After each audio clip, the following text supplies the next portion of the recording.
Apat patay habang isang sugatan matapos mahulog ang sinasakyang SUV sa bangin sa Malungon, Sarangani Province. At lalaking nanggahasa umano ng 5 taong gulang na batang babae, arestado naman sa Iligan City. Yan at iba pang balitang probinsyang hatid ni Von Aquino. Todo tanggi ang isang lalaking inaresto dahil sa panggagahasa umano sa 5 taong gulang na babae sa Iligan City. Kinilalang naaresto na si Jonathan Barao. Ayon sa mga pulis, nakita ng ilang residente ang bata na tumatakbo palabas ng isang CR at umiiyak. Nagsumbong ang bata na ginahasa siya ng suspect.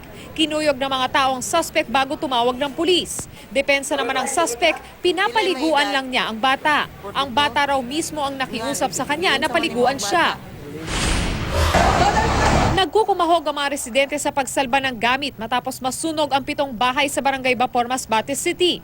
Nagtagal ng mahigit kalahating oras ang sunog. Pero dahil dikit-dikit ang mga bahay na karamihay gawa sa kahoy, mabilis kumalat ang apoy. Posible nagsimula ang apoy sa pumutok na linya ng kuryente sa isang bahay. Wala namang napaulat na nasaktan. Inaalam pa kung magkano ang halaga ng mga nasunog na ari-arian. Wasak ang SUV na ito matapos mahulog sa bangin sa bayan ng Malungon sa Sarangani Province. Nasawi ang 4 na sakay nito habang sugatan naman ang driver. Base sa investigasyon, tinatahak ng naturang SUV ang pakurbang bahagi ng highway nang mawalan ito ng kontrol dahil sa madulas na daan. Tinatayang nasa 15 metro ang lalim ng bangin. Patuloy na nagpapagaling sa ospital ang driver.